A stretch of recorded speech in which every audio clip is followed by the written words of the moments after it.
Halo, salam Horas. Horror Story masih bersama narasumber kita seorang metafisikis Mas Yuda AB. Bagaimana Mas Yuda?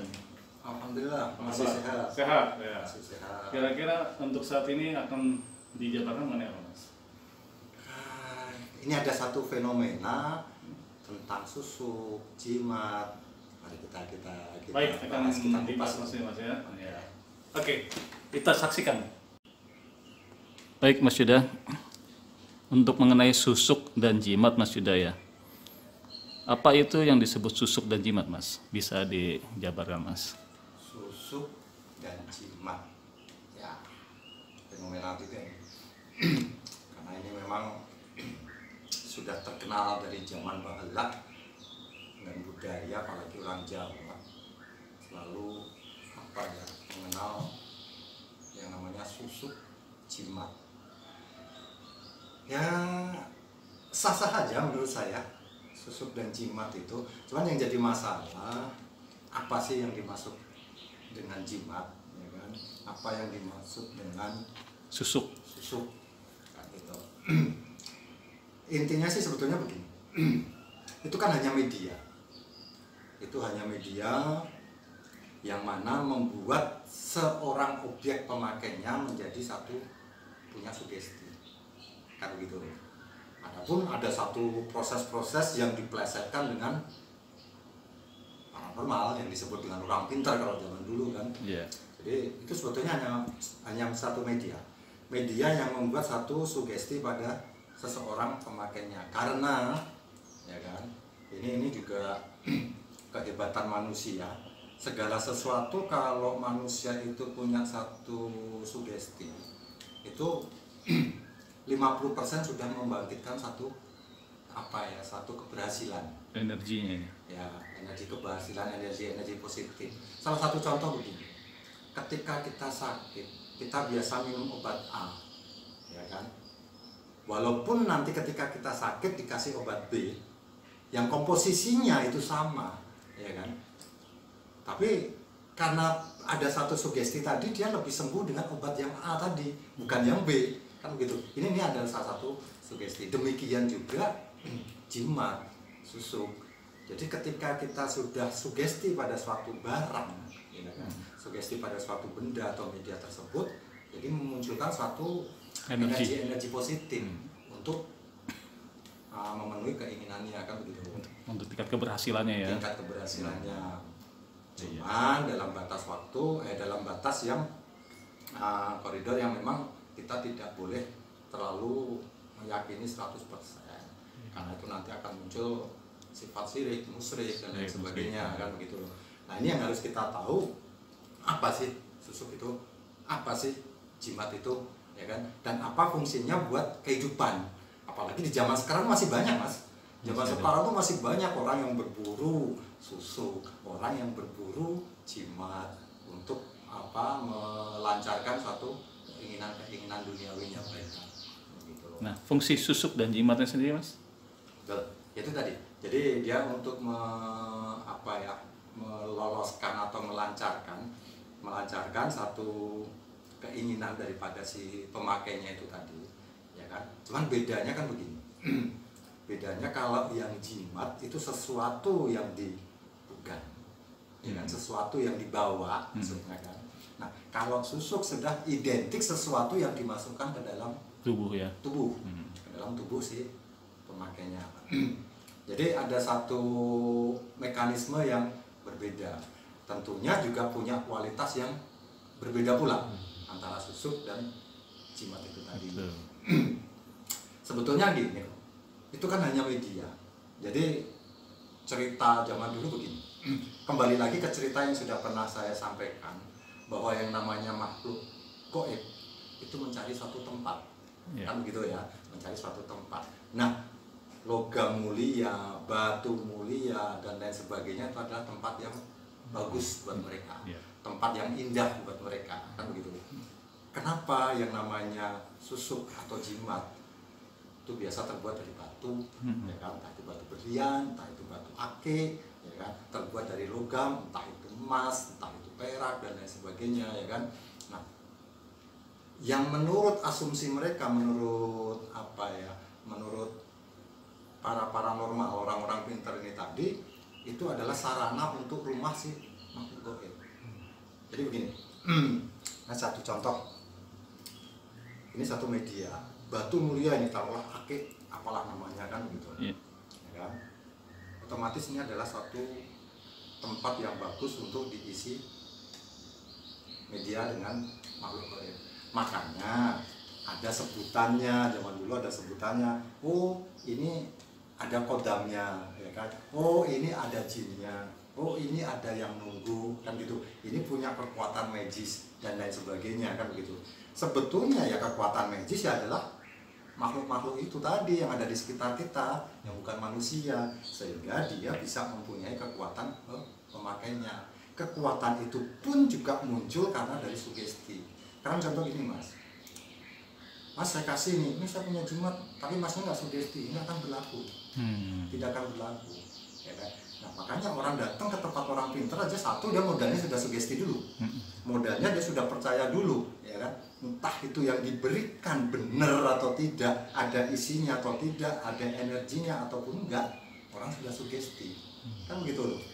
Berarti semua tergantung dari sugesti masing-masing orang ya? Semua dari sugesti itu, jadi tidak apa ya, kalaupun tak kekuatan daripada makhluk itu tadi, ya sudah jelas garis besarnya bahwa dia ada adalah mengganggu manusia, kan begitu. Contoh seperti ini ya, contoh yang paling sering, ada seseorang datang ke orang pintar, dia bilang, Pak, warung saya sepi, tolong dong dibuat agak rame, kan gitu.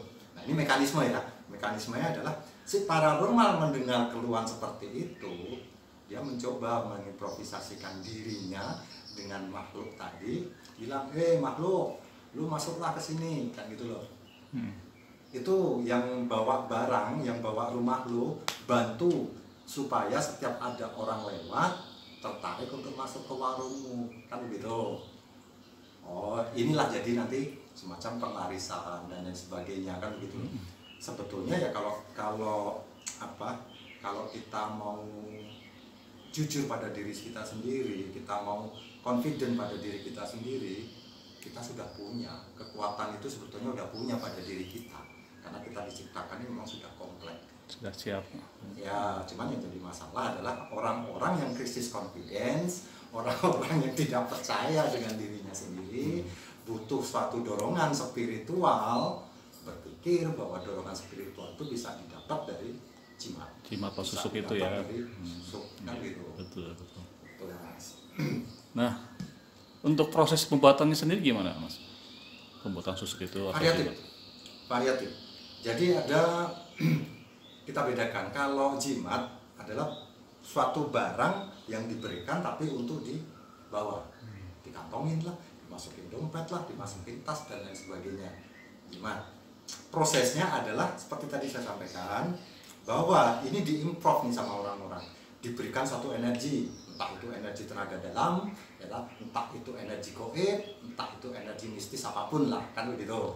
Sehingga ketika diberikan pada seseorang itu punya satu sugesti, sehingga dia akan berfungsi dengan lumayan baik. Saya tidak akan menyampaikan bahwa akan berfungsi baik, akan berfungsi sempurna, enggak, karena kesempurnaan tetap milik Allah.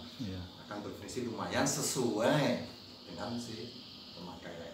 Nah, kalau susuk adalah suatu media yang memang dimasukkan ke dalam tubuh, kayak gitu, dalam tubuh manusia atau tubuh si pemakainya. Memasukkannya juga variatif, ada yang ditusukin langsung, ya kan? Ada yang masuk melalui mulut, sehingga dia memang betul-betul ada di dalam dirinya, sehingga energi yang diberikan sama orang pintar tadi bisa ada satu kontradiksi di dalam dirinya, kan gitu. Tapi banyak sekali yang terjadi adalah susuk yang dimasukkan dengan cara sulapan. Ini barangnya ditempelin, hilang, itu sulapan, kan gitu. Kembali lagi bahwa yang namanya benda padat adalah benda padat. Kalau kita memasukkan susuk, ya betul-betul manual, artinya dia masuk ke dalam kulit. Tertusuk berarti. Tertusuk Ada betul, rasa sakit juga. ada rasa sakit kan gitu. Kalaupun toh tanpa rasa sakit ya itu bisa juga karena ada pengaruh satu hipnotis kan, sehingga dia menghilangkan rasa sakitnya. Tapi memang betul-betul masuknya manual dan itu berbekas. Jadi kalau ada susuk yang diberikan hanya ditempel terus hilang, itu patut dipertanyakan. Karena menurut saya kembali lagi, solid is solid, benda padat adalah benda padat. Kalaupun toh itu masuk ke dalam tubuh manusia ya berarti harus ada melalui satu proses atau mekanisme yang betul-betul manual, Ya. ada jejaknya. Betul. Toh. Dampak dari susuk itu bagaimana Mas kepada si pemilik susuk sendiri atau pemilik jimat? Oke. Jadi itu memang ada plus minusnya ya. Jadi ada plus minusnya, artinya begini. Plusnya aja kita bicara tentang plusnya dulu. Plusnya satu, akan menumbuhkan rasa percaya diri pada si pemakai, ya kan? Sehingga rasa percaya diri itu tadi membuat sesuatunya akan menjadi lebih mudah, kan gitu. Karena manusia diciptakan punya manpower, punya kekuatan yang memang tidak terduga pada dirinya sendiri, gitu. Terus menumbuhkan satu sugesti yang kuat. Kekuatan pikiran ya. Kekuatan sugestinya sendiri, Sugesti. bukan kekuatan sugestinya Sugesti. sendiri untuk melancarkan apa yang dia Diinginkan. inginkan. Nah, kalau kita berbicara tentang minusnya banyak, kan begitu. Minusnya banyak. Ya sekarang sebetulnya kalau manusia awam yang sebetulnya kehidupan kita berdekatan dengan makhluk gaib, tapi dia tidak paham betul dengan makhluk gaib, ya kan? Banyak hal-hal yang bisa menjadi suatu masalah besar di sini. Contoh, ya kan? Karena itu diberikan satu energi yang belum tentu cocok dengan diri kita, menimbulkan satu dampak yang gak bagus, ya kan? Diberikan satu makhluk, dimasukin makhluk gaib, kodam ataupun apa namanya, tidak cocok dengan kita, juga itu akan bermasalah buat si pemakainya itu sendiri. Lebih parahnya lagi ketika mereka mempercayai itu sebagai kekuatan, murni kekuatan yang bisa membuat segala sesuatunya lebih mudah, ya jelas salah, karena dia pasti akan menyekutukan Tuhan. Itu yang nggak benar kan begitu. Iya. Ya kalau menurut saya sih sah-sah saja seperti itu, cuman satu, jangan terlalu diyakini dengan kekuatannya. Dan terus kedua, lebih bagus apa sih yang ada pada diri kita keluarkan. Kita punya inner power, kita keluarkan inner power kita. Dan doa ya. Dengan cara-cara yang latihan, dengan cara-cara apalah banyak kan. Sekarang juga banyak perguruan-perguruan yang bisa melatih untuk mengeluarkan inner power kita. Percaya diri ya. Atau kayak ada yoga, kayak ada reiki, ada prana dan sebagainya, silakan gitu kan. Betul. Itu aja sih sebetulnya. Terus kekuatannya sendiri Mas untuk seperti susuk atau jimatnya, dia punya kekuatan berapa lama Mas? Ya, pertanyaan yang bagus itu sebetulnya. Menarik. Menarik. Jadi jangan pernah berharap yang namanya benda-benda seperti itu permanen atau abadi. Tidak akan pernah ada, kan gitu loh. Jadi mereka punya batas waktu yang bisa kadaluarsa. Artinya kadaluarsa itu ya terserah daripada si pembuat, ya kan? Si pembuat ini berlaku untuk 1000 hari, ya sudah 1000 hari dia kan hilang dengan sendirinya energi itu. Ini 100 hari, ini 40 hari dan lain sebagainya. Jadi kekuatannya memang variatif. Jadi kalau ada orang yang mempercayai bahwa jimat ini berlaku seumur hidup, bahkan ya kan, ada cerita orang yang punya jimat matinya susah, waduh ngawur ini, ya kan? Jelas ini ngawur, nggak ada hubungannya kan begitu. Kalau Allah sudah menghendaki mati, ya mati aja sebetulnya kan begitu. Ya ada kaitan dengan itu ya. Nggak ada kaitannya dengan itu yang perlu diluruskan sebetulnya. Jadi kekuatan energi spiritual, energi magis, energi mistis yang ada pada satu benda itu tadi pasti punya batas kekuatan tertentu dan itu tidak akan pernah permanen, Mas. Seperti orang kebal senjata, pisau atau apa, Ya, itu bagaimana Mas? itu ilmu kanuragan. Kanuragan. Ilmu kanuragan itu kan apalagi zaman sekarang ya.